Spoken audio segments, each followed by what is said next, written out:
It's a surefire way to attack working class people, because whether we like it or not, the large majority of people that will sit in the bookies all day long are likely to be working class people. They're likely to be the sort of people that are hoping to win money to pay their bills or whatever it is to feed their addiction, unfortunately.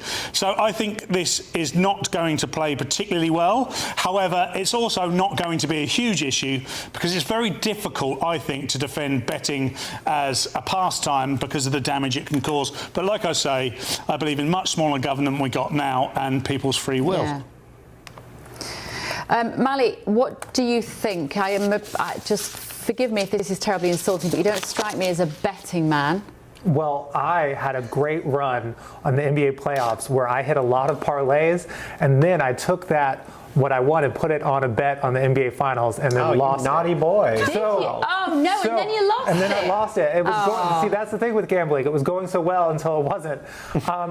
But you know, Paul, what you mentioned there is pretty interesting because we have a similar dynamic in the U.S. where President Trump passed his tax cut for millionaires and billionaires, and one of the ways he paid for that is he increased taxes on gambling and sports betting. And as you said, there's a lot of folks who might be unhappy about that, but it's also low-hanging fruit because it's easy to say, hey, this is something morally and economically maybe we shouldn't encourage.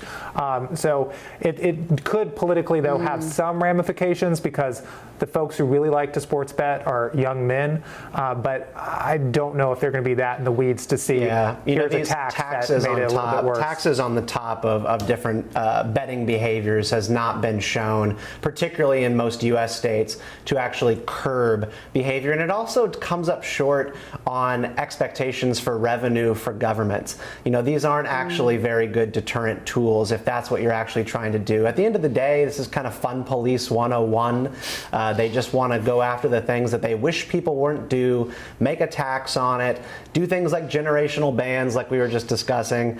Just let people do their thing. Again, this is something that a lot of working class people enjoy doing. Stephen, are you sponsored by a casino today? You got the betting, you got the tobacco. I'm the king of ice. He's like the king of sin of ice over here. Last Tuesday you were talking about Bible sales, and this Tuesday you're talking about casinos. I can't keep up with you. Free will is an important thing, and I'm going to make this theology now since you took the shot, Mally. Part of being free, part of being a human being is the ability to choose which way you're going to go. That is part of the way that God made the world to be.